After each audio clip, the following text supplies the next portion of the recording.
Something big is coming. Discovery is going for a big move. NASA's budget bounces back. And we discuss once we get to Mars, now what? All coming up on the next Orbital Edge.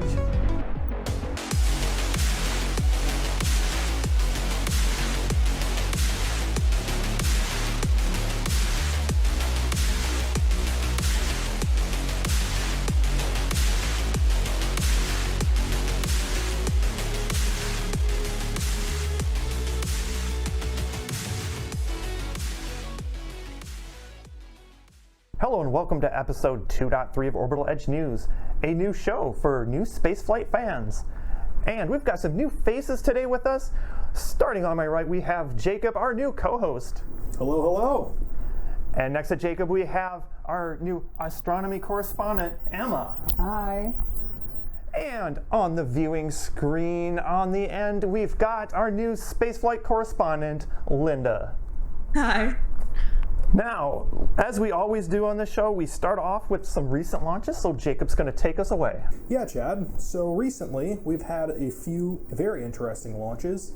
SpaceX launched another Falcon 9 rocket, as we've become accustomed to. They launched the U.S.C. MTG-S1 mission on Tuesday, July 1st, and that was from the Kennedy Space Center. This was the ninth flight for that stage rocket, which we're starting to see a pattern of. These stages are being reused more and more. And then we're going to move on to the Chinese. They have launched the Long March 4C rocket with the Xi'an 28B01 satellite on Thursday, July 3rd. The Xi'an series are still considered experimental. They've been on a few more than 50 flights, and so far they've been mostly successful.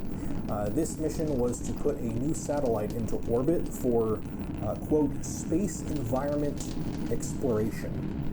And finally, we have the Russians. They launched the Progress MS-31 from Kazakhstan on Thursday, July 3rd. And that was a Soyuz 2 rocket. This is the 92nd cargo mission of its kind sent to the ISS. And now let's move on to some space news. All right, and then leading our space news is going to be our spaceflight correspondent, Linda. Linda, tell us what's going on with the NASA budget. So a massive tax and spending bill passed via reconciliation signed by President Trump on July 4th. It includes major NASA provisions separate from the regular FY 2026 budget. This includes $10 billion for Artemis moon missions through 2032, with $4.1 billion for the Space Launch System and $20 million for Orion, despite White House plans to cancel these after Artemis 3. $2.6 billion have been designated for the Gateway Lunar Space Station, and the launch will be no earlier than December of 2027. $700 million have been designated for a new Mars telecommunications orbiter to support Mars sample return and future missions, to be built by a commercial partner by 2028. $1.25 billion has been designated to keep the International Space Station operational through 2029, plus $325 million for SpaceX's International Space Station deorbit vehicle. This funding clashes with White House's proposed International Space Station cuts. And finally, $1 billion for upgrades to NASA centers and $85 million proposed to relocate Space Shuttle Discovery to Houston, a plan experts say is costly and probably impractical. All right, thanks, Linda. That last bullet point that you mentioned, Jacob's actually going to hit that topic up a little bit further here for our space news. But before we get to Jacob, Emma's got some discoveries for us. Yes, so the new Atlas Discovery, which is huge space news from interstellar travelers, or I guess visitors coming to our solar system. So this discovery was basically an asteroid that's hurtling towards our solar system. It was detected July 1st by the Atlas telescope in Chile. Recovery images were reached back as far as June 14th to the 15th, but those take time to develop in the telescopes, and it's a lot of data that they have to pull, so it takes a little while. The trajectory is that it's about 245 kilometers an hour going through the solar system. That's pretty fast. And we know that it's a hyperbolic path based on that math. Emma, what is a hyperbolic path? So a hyperbolic path would be a path, as best as I can explain it through math, like a hyperbola. It has a focal point. It's something that's coming and then going. It's definitely not locked to our solar system. Yeah, it's definitely not something perfectly circular around. So you've heard of circular orbits where they're perfectly circular, but then you have elliptical orbits, which can sometimes look like an egg. Yes. And basically a hyperbolic orbit is just a very, very, very, very infinitely stretched out parabolic orbit. So the size estimate, it's around 20 kilometers, though at least 12 miles are confirmed of its size. It's very tiny, so it is very hard to figure out how big exactly it is. And it's visible through September and might appear again in December after passing behind the sun. So you might see it in 2 different points from the Earth, so all you space fans with telescopes can get a chance to see it. And it will pass through Mars's orbit at about 1.4 astronomical units, so in between Earth and Mars, and around late October.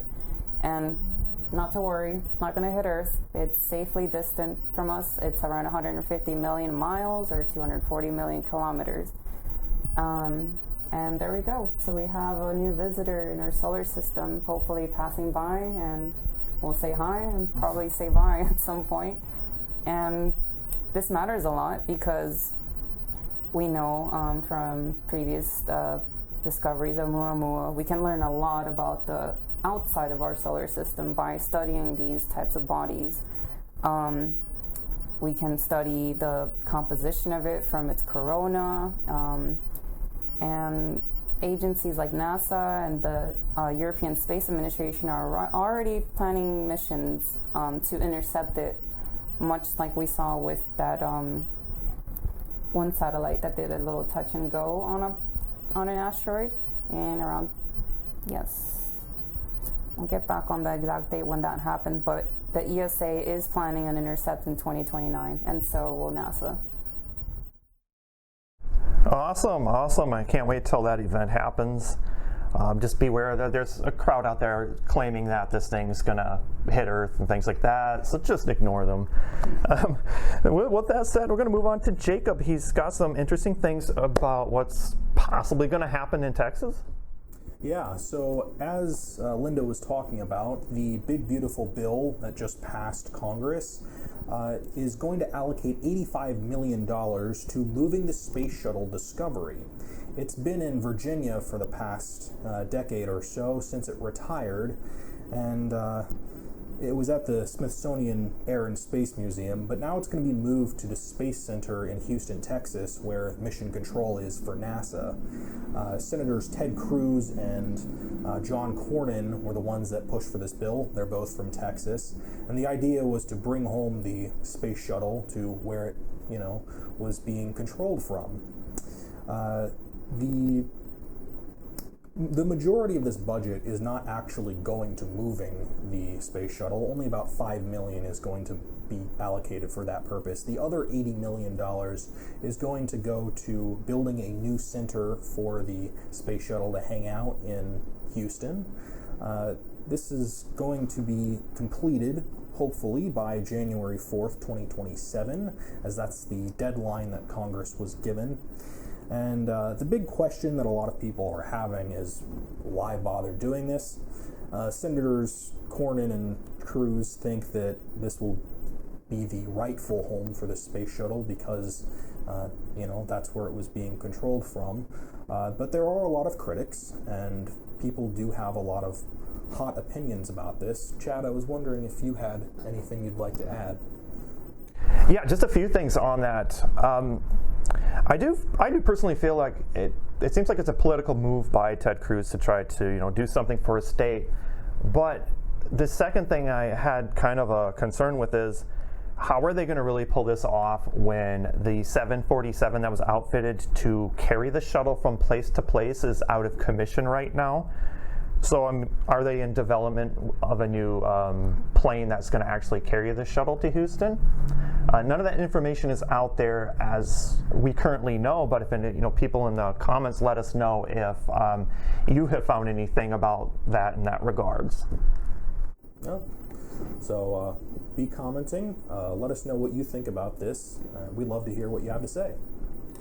All right, well, that wraps up space news, and we're going to take a quick break. And when we come back, the topic of the show, Mars. What are we going to do when we're on Mars? Are we going to get bored? Stay tuned. Don't go away.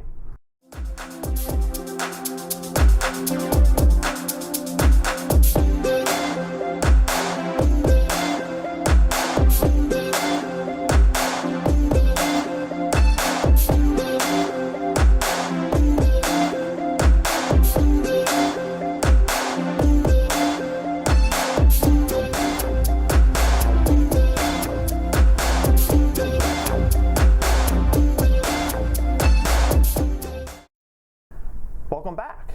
We're in orbit finally, and it's time for the topic of the show, Mars. What are we going to do when we get there? Let's not think about this from a macro level. Let's think about this from a micro level standpoint. So forget all about the things of going out on the rover, collecting science, or building the habitats, things like that. What we're going to talk about is, what are we going to bring back from Earth to Mars? What will our crew quarters look like? What's daily life going to look like? Things like this will help us assign humanity in these missions to Mars. So to start us off, Linda, let us know what you're going to bring from Earth to Mars on your journey to Mars, if that ever happens. So the number one thing I was thinking about while I was thinking about this question was TV and movies and reading. So I would encourage everyone to bring a Kindle. And I hope that we have service on Mars so that we can stream our streaming services and stay entertained. That's my semi-realistic answer. My unrealistic answer was, I hope that when we get to the point we're going to Mars, I hope we have some kind of holographic technology, like in Star Trek. Like, let's bring a holodeck, let's bring the EMH. That was my unrealistic, hopeful answer, but my real answer is a Kindle. That's awesome. So Emma, let us know what daily life on Mars is going to look like for you. So I kind of gave a little bit more of a different take on this. So what I would maybe think ahead of bringing would be to bring some sort of machine to Mars to help build more machines on Mars. Specifically something like a 3D printer or a CNC machine, anything, because when they're there, they're going to need to replace things, and that's not very easy to just bring everything in one go. So why not just build a machine that can build other machines? Now the details of that is going to be a little more intricate, which probably not going to get into, but maybe they can use rocket fuel for forging metal, or they could just 3D print out of just soil. The possibilities are endless with these types of machines. Sorry. And I would personally bring a something that looks like my room, a projector, Netflix, an RGB light setup. Oh, you can't go wrong with the RGB. Yeah. And maybe my cat, if they would allow me, but I'm not sure how healthy that would be for animals to be on Mars in the low gravity. I know that there's effects on the heart and bone density, so yeah, it could look funny though. Yeah, I'm trying to survive in 1/3 gravity. Yeah, it would definitely walk funny, which, I mean, poor animal, but maybe hold off on that until it's more of a colony than just a little setup. But I would love to take my pet to Mars because I love my cat, and I can't go anywhere without her. So whenever I'm moving here on Earth, I would love to take my cat, and I hope I have the same opportunity on Mars. And I mean, there's going to be computers there, obviously, so gaming and anything like that's not going to be an issue. Yeah. All right, great. I love those ideas. Also keep in mind they're going to put weight limits on what you can bring, so bringing something like a horse would definitely be out of the question, but a cat, who knows? maybe the technology and launch will improve a lot to let us bring small animals to Mars. So, Jacob, I want to move on to you. What are your thoughts on this? Yeah, so I kind of split this up into 3 categories.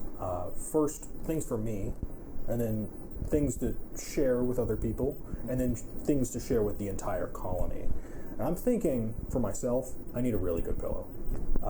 If we're not going to have, a normal sleep schedule because of the sols instead of days here on Earth, we're going to need a good pillow. So I'm going to bring my Coop pillow. This is not sponsored, but those are good pillows. So that's for me. And then for sharing with people, I'm going to bring a giant pallet of duct tape. Everybody needs duct tape. Duct tape can fix anything on Earth and on Mars. I'm convinced of it, and you cannot change my mind. Kind of like a Mark Watney type of a thing going on there. A little bit, yeah. And then the big thing that I want to share with the whole colony, and it's not going to be possible for a long time, but I want to make a soccer pitch. Because it's a giant gathering place that we can bring everybody to enjoy a sport, or you could have a concert, or any number of other large gatherings where everyone can congregate at once and share in some kind of communal experience. That would help a lot for morale on Mars. Definitely. I guess you guys want my take on this. I'm just going to raw dog it. Crew quarters, just nothing. Yeah. So, Just the bare bones? yeah, just the bare bones. Bored, John. I can definitely find something to do. What about a cool poster at least? Yeah, well, okay, we'll do one poster, and I would probably have my own AI bot that would kind of guide me around, like the rough surfaces of the planet, things like that. So what I think is a lot of people are going to have their personalized robots on Mars that will just assist them in a lot of the daily tasks and to keep them out of trouble. If anything, also, you could think of VR. I mean, Yeah, a VR yeah. to emulate life on Earth here, Yeah, doesn't take that much space either. Yeah, like 10 foot by 10 foot area, and I just kind of experience, life back home once in a while. So, but with that said, we're going to wrap up the topic, and we're going to take another break, and when we come back, comments. Stay tuned, don't go away.